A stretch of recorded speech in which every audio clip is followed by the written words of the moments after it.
Martedì 14 febbraio 2023, un cordiale saluto a tutti voi carissimi amici radioascoltatori e benvenuti ad un nuovo appuntamento con Edicola Belluna, la rassegna stampa di Radio ABM. Un saluto anche a chi ci sta guardando in diretta dalla pagina Facebook di Radio ABM e dal canale YouTube dell'Associazione Bellunesi nel Mondo. Dai nostri studi in via Cavour 3 a Belluno, Marco Crepa ci accompagnerà nella lettura del quotidiano Il Gazzettino di Belluno. Diamo quindi subito uno sguardo ai titoli presenti sulla prima pagina. Ecco come si apre l'edizione di oggi, titolo a piena pagina: Olimpiadi, cantieri chiusi nel 2028. Una tecnica del Ministero detta i tempi, infrastrutture essenziali finite nel 2025, ma poi serviranno altri 3 anni. E la presidente di Confindustria Belluno Dolomiti Bertono: lo sbocco a nord vale più del ponte sullo stretto. Carraro: migliaia di problemi più importanti dell'aeroporto. Le istituzioni devono prendere una decisione definitiva sullo sbocco a nord, porterebbe molto più PIL del ponte sullo stretto di Messina. Il prolungamento dell'autostrada A27 è diventato una missione per la presidente Lorraine Berton, ne ha parlato anche ieri nel convegno sulle infrastrutture olimpiche. Per il Ministero saranno pronte nel 2025, ma solo nel 2028 si chiuderanno tutti i cantieri, ed è spuntata anche la questione aeroporto. Il presidente di Confindustria Veneto, Enrico Carraro, risponde al ministro Santanchè: ci sono migliaia di problemi più importanti. E a proposito di turismo, sito web e logo The Mountains of Venice. Alla BIT è presentato il nuovo brand Dolomiti Bellunesi. The Mountains of Venice è stato lanciato ieri alla Borsa Internazionale del Turismo in Fiera a Milano, un nuovo sito internet, l'hub digitale che raccoglie le molteplicità dell'offerta turistica. Buco milionario con le criptovalute bellunesi truffati. Avevano investito decine di migliaia di euro, arrestati 2 ex soci della NFT. San Pietro Comelico: regole e rissa per 10.000 euro alla cooperativa. Regole di Costalta nella bufera dopo che il presidente Silvano Eicher Clere ha tentato di ratificare in assemblea l'erogazione di 10.000 euro alla cooperativa. E il mondo dello sport è in lutto, morto Viel, Giovanni Viel. Belluno si inchina alla voce dello sport. Il mondo dello sport piange Giovanni Viel, voce inconfondibile ed anima appassionata di tanti eventi. Aveva 64 anni, giornalista, telecronista e funzionario di Confindustria, nominato anche maestro del lavoro. Si è spento ieri dopo una lunga battaglia contro un tumore. Cordoglio unanime delle istituzioni politiche, imprenditoriali e dello sport, ma anche di campioni quali Silvio Fauner e Gabriele Denard. Sul suo profilo Facebook, il suo ultimo post, risalente ad ottobre, diceva: avanti tutta con le Olimpiadi 2026, il funerale domani nella chiesa di Cadola, in comune di Ponte nelle Alpi. Sovramonte: il negozio chiude, i clienti dedicano una poesia al titolare della macelleria. Caio: nessuno ti dimenticherà mai. La chiusura della macelleria Caio Carni al Bivio Zorzoi, in frazione Sorriva, comune di Sovramonte, ha lasciato un vuoto in paese. Il titolare ha garantito per anni un servizio ed ha aiutato tante associazioni. Gli abitanti hanno deciso di rendergli un omaggio con una poesia affissa al negozio. Foto di copertina a Cortina: a metà marzo le finali mondiali di Coppa del Mondo, l'ora dello sci paralimpico. De Silvestro ci prova a casa. E ancora notizie di spalle dalla prima pagina: De Pellegrini e Conte, visione unica sul Nevegal. San Vito: Caruzzo cerca 4 nuovi consiglieri. Questa è la ricerca del primo cittadino del comune di San Vito di Cadore. Ancora sport, pallavolo, Graziani, tifo determinante per superare Pineto, avversari innervositi dal pubblico. Notizia che riguarda la pallavolo bellunese. Teatro, incompiuta di Pasolini sul palco di Cortina. E ancora Feltre Pedavena: dal distretto del commercio 150.000 euro di aiuti ai negozi.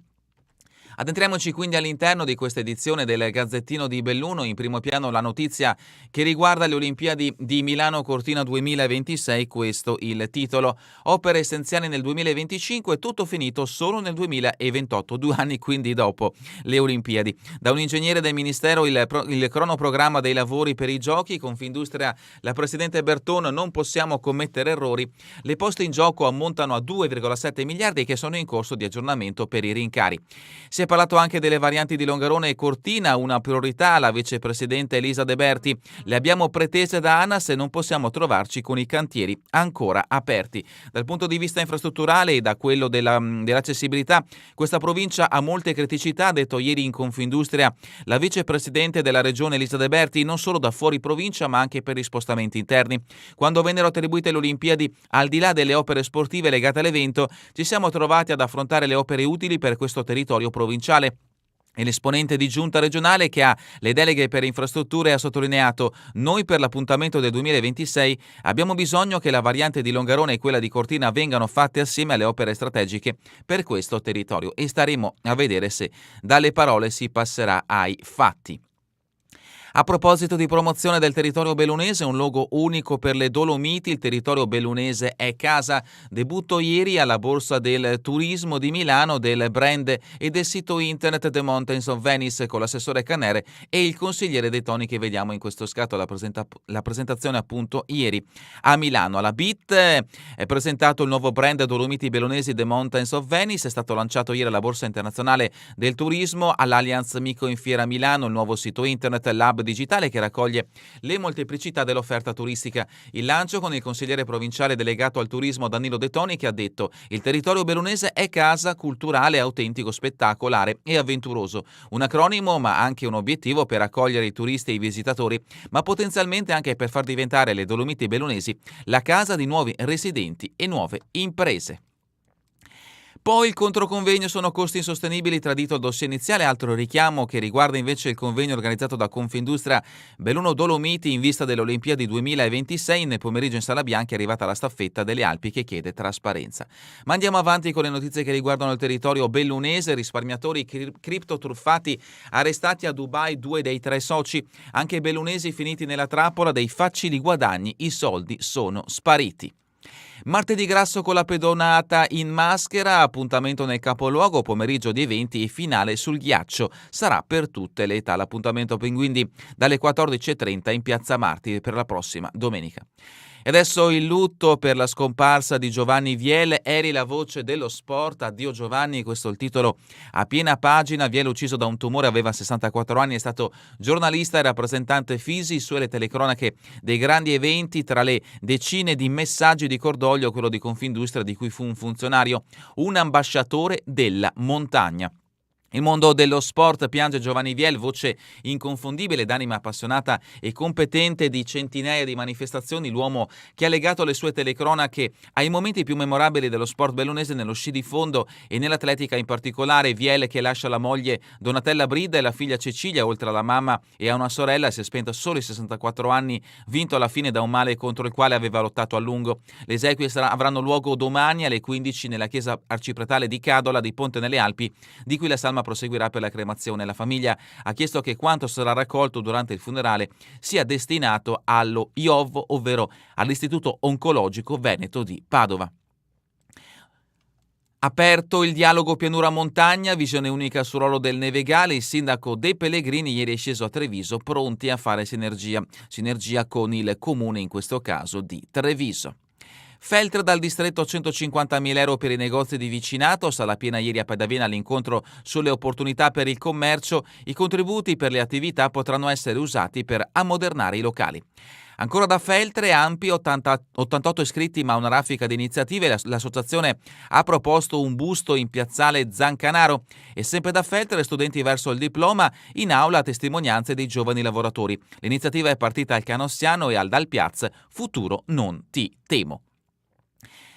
Rimaniamo nel Feltrino, l'omaggio del paese a Caio, siamo a Sovramonte, il macellaio chiude il negozio, per anni un'istituzione assorriva, un aiuto anche a tante associazioni sul negozio ormai serrato, la dedica degli abitanti, non ti dimenticheremo, come si può vedere appunto da questo scatto che rappresenta la macelleria e la poesia che è stata dedicata al titolare.